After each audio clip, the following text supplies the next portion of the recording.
Di awal film, kita diperkenalkan pada sebuah sekte sesat bernama Sekte Teratai Putih, yang sekte ini sendiri dipimpin oleh seorang biksu sesat bernama Biksu Gao. Sekte ini mengatasnamakan iblis sebagai Tuhan mereka, dan Biksu Gao selaku ketua berperan sebagai utusan Tuhan. Dan sekte ini punya misi tersendiri, yaitu menghabisi semua orang asing yang ada di kanton kota mereka. Dan Biksu Gao yang dalam hal ini diagungkan, ternyata cukup mahir dalam seni bela diri kungfu, dan ia juga punya ilmu kekebalan.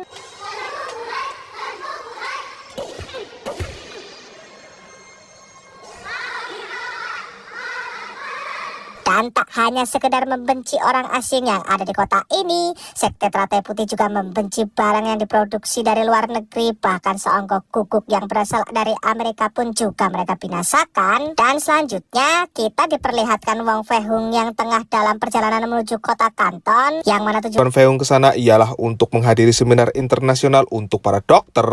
Dan Fei Hung berniat ingin memperkenalkan metode tradisional pengobatan Cina dengan cara mempresentasikan di hadapan orang-orang asing di sana.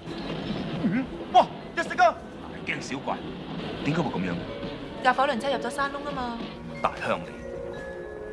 Berangkat bertiga bersama Afu dan Bibiye. Begitu sampai, mereka langsung disambut dengan keadaan kota yang kacau lantaran adanya demo menolak penyerahan wilayah Taiwan ke pihak asing. Dan ternyata eksistensi Ormas Teratai Putih di kota Kanton sangatlah kuat, yang dimana hal itu terbukti ketika Bibiye yang mengenakan pakaian orang asing saat itu langsung mendapat intimidasi dari anak-anak Teratai Putih.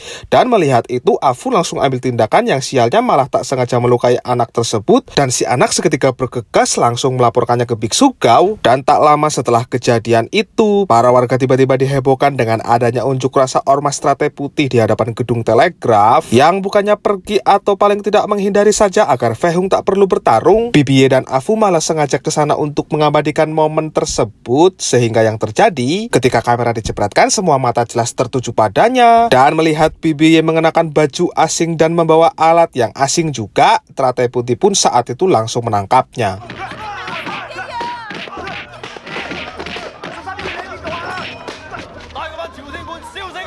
Jelas saja, melihat Bibiye diarak seperti itu, Fei Hung pun dengan sigap langsung menyelamatkannya. Dan walaupun sempat takut karena tahu yang dihadapi adalah sosok Wong Fei Hung yang tak pernah kalah, karena tak ingin dicap sebagai ormas yang lemah, Teratai Putih pun terpaksa maju dan mereka melakukannya dengan cara keroyokan. Dan seperti yang sudah bisa kita tebak, biar bagaimanapun Teratai Putih walaupun jumlahnya sangatlah banyak, Teratai Putih jelas tidak akan ada tandingannya dengan Wong Fei Hung yang tak pernah tersentuh sama sekali seperti ini. 中咗迷香，真功啊！13姨，你醒下啦！13姨，阿歡嚇咩13姨翻行陣先？哦。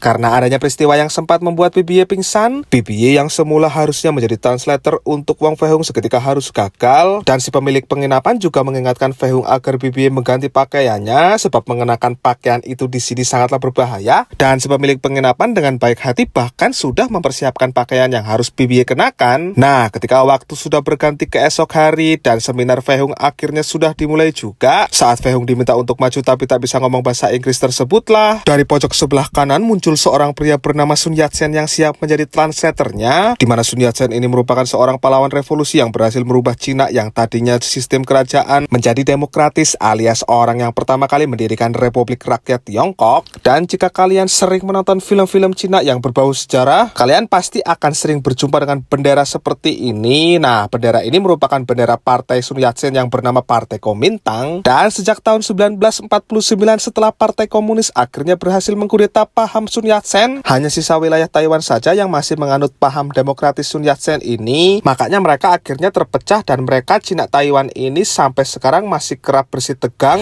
karena ya semua berakar pada peristiwa sejarah kedua partai tersebut. Nah, adapun yang diceritakan di filmnya Wong Fei Hung ini, Sun Yat-sen masih mencari masa untuk bergabung dalam revolusi Cina, dan selebihnya kita akan lanjutkan dulu alur filmnya saja. Nanti juga akan terjawab dengan sendirinya bagaimana cara Sun Yat-sen memperjuangkan revolusi ini. 我可以用針灸掛佢外關零一兩月。Please try again。Sayangnya, baru saja mendapat apresiasi dari pihak asing, tiba-tiba datang serangan dari teratai putih yang membabi budak, dan seketika kacaulah acara masa depan medis ini. Lantas Fei Hung pun dengan cepat kembali bergerak untuk menyelamatkan semua orang termasuk Afu.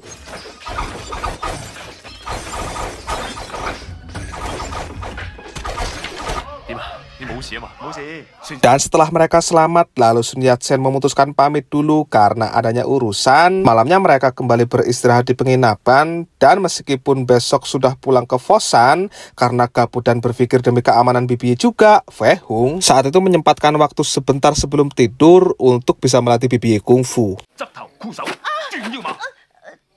頭箍手轉腰馬，鎖後虎身長車馬。出拳！有冇啊？不過我諗要留喺你身邊安全啲啊。 Mari saya perkenalkan, dia adalah Donnie Yen, seorang jenderal dari pemerintahan yang biasa mengurusi kasus-kasus di kota Kanton. Dan pada detik ini, ia mendapat kabar bahwa ada seorang pemberontak dari Hong Kong yang merencanakan revolusi besar-besaran. Donnie Yen segera mendatangi gubernur untuk mengabarkan soal ini. Lantas gubernur pun meminta agar Donnie Yen memperkuat penjagaan. Dan diketahui Sun Yat-sen juga punya seorang rekan di kota Kanton ini. Dia bernama Lu Haodong. Kita panggil saja Tuan Lu. Dan Tuan Lu tersebut nyatanya bersembunyi di kedutaan Inggris, dan nanti kita akan segera tahu bagaimana bentukan si Tuan Lu tersebut. Dan ketika esok harinya Fei Hung baru akan pulang, lagi-lagi ada sebuah kejadian yang memaksa Fei Hung menunda kepulangannya, yang ternyata kejadian itu ialah sekte Teratai Putih membakar sebuah gedung pertemanan yang faktanya di sana ada anak-anak yang tengah belajar bahasa asing. Dan begitu mereka bertiga sampai dan bermaksud ingin menyelamatkan orang-orang di sana, ternyata semua orang di sini sudah tewas, tapi beruntungnya anak-anak masih selamat sebab mereka bersembunyi, dan tanpa buang-buang waktu Fei Hung pun langsung menyelamatkannya mereka semua. 胡師傅，乜你仲未走嘅咩？唔敢收留佢哋㗎，百年教人嚟到喺度作反，咁我就冚家富貴，你要揾地方避啊，就去衙門避啦。 Karena mendapat penolakan dari pemilik penginapan, Fei Hung yang tak mungkin membiarkan bocah-bocah ini tewas begitu saja, dengan cepat pergi bersembunyi. Dan inilah pembentukan dari sosok Lu Haodong yang faktanya dia juga berprofesi sebagai guru dari murid-murid yang diselamatkan Fei Hung. Dan dia saat ini tengah mencari murid-muridnya, yang tapi tak lama muncul rombongan Teratai Putih datang hingga membuat Tuan Lu akhirnya memutuskan pergi. Dan karena tak mungkin jika harus belak-belakan membawa bocah tersebut sekarang, Fei Hung pun berinisiatif untuk meminta bantuan ke Donnie Yen. Dan tapi begitu sampai ke sana, karena kungfunya sangat terkenal di mana-mana, Donnie Yen yang kebetulan tengah berlatih saat itu juga langsung menguji kemampuannya Wong Fei Hung. Dan dengan ini pertarungan di antara keduanya pun dimulai.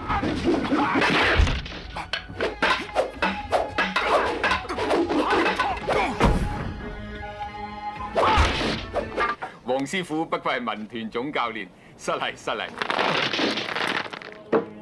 Selesai melakukan pertarungan, dengan alasan keamanan, nyatanya Donnie Yen tak bisa membantu untuk menyelamatkan anak-anak tersebut. Dan tapi sebelum Fei Hung sampai kembali, beruntungnya BBY sudah mendapatkan tempat yang tepat untuk anak-anak tersebut. Dan tempat yang dimaksud itu ternyata adalah kedutaan Inggris. Dan disinilah awal mula Wong Fei Hung bertemu dengan Tuan Lu, dan mereka akhirnya berkenalan. 黃飛鴻就係你哋救咗巴洛沙。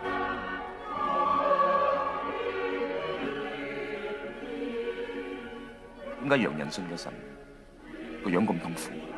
每個人心裏邊都有個神。 Dan tak lama setelah mereka berdua selesai mengobrol itulah, lagi-lagi Teratai Putih banyak melukai warga Inggris yang tak bersalah. Dan tak lama muncul juga Sun Yat-sen yang bermaksud ingin menemui rekannya untuk membahas masalah revolusi.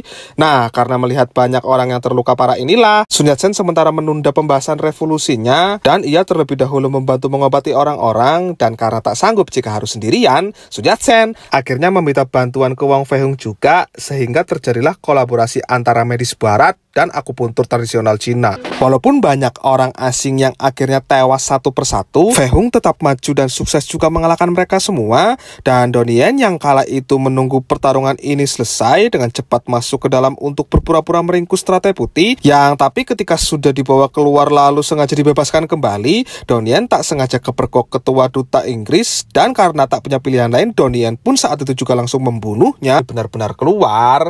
Dan dengan ini pertarungan di antara mereka berdua pun tak dapat terhindarkan lagi.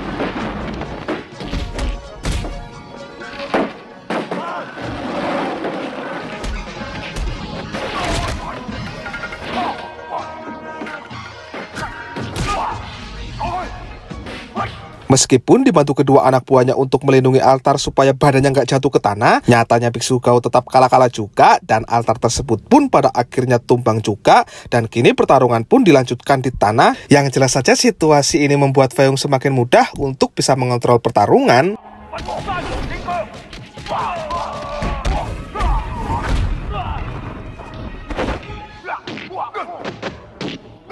Dan dengan berbagai pukulan tanpa perlu mengeluarkan tendangan tanpa bayangan lagi, Fei Hung pun akhirnya berhasil membunuhnya. Dan tak hanya sekedar membunuh, Fei Hung juga berhasil membongkar kedok kekebalan yang dimiliki biksu Gao.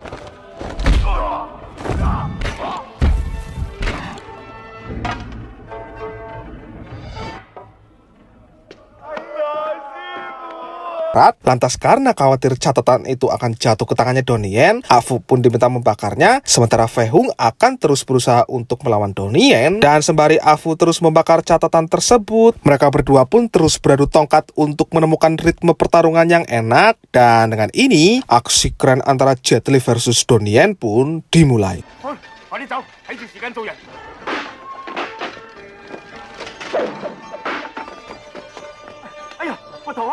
Sial bagi Afu, saat hendak melarikan diri untuk menyerahkan bendera tersebut, ternyata tak ada jalan keluar dan begitu balik badan pun Donnie Yen sudah menunggu mereka dan Donnie Yen sudah mempersiapkan senjata andalannya yaitu sebuah kain panjang yang bisa dijadikan tongkat. Nah, karena terus-terusan diserang inilah Donnie Yen justru tak sengaja menghancurkan sebuah tembok yang itu jelas saja bisa dijadikan jalan untuk Afu bisa kabur dari sini.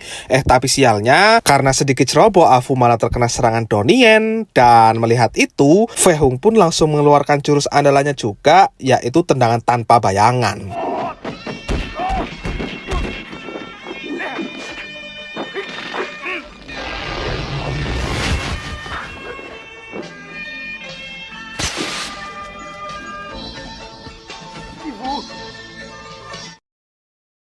Di scene akhir, sayangnya Fei Hung dan Afu terlambat sedikit yang membuatnya ketinggalan kapal dan saat itu Fei Hung pun langsung melemparkan benderanya. Lantas setelah itu BBA diminta menunggu karena Fei Hung dan Afu akan segera menyusul ke pelabuhan. Dan selanjutnya setelah itu film pun...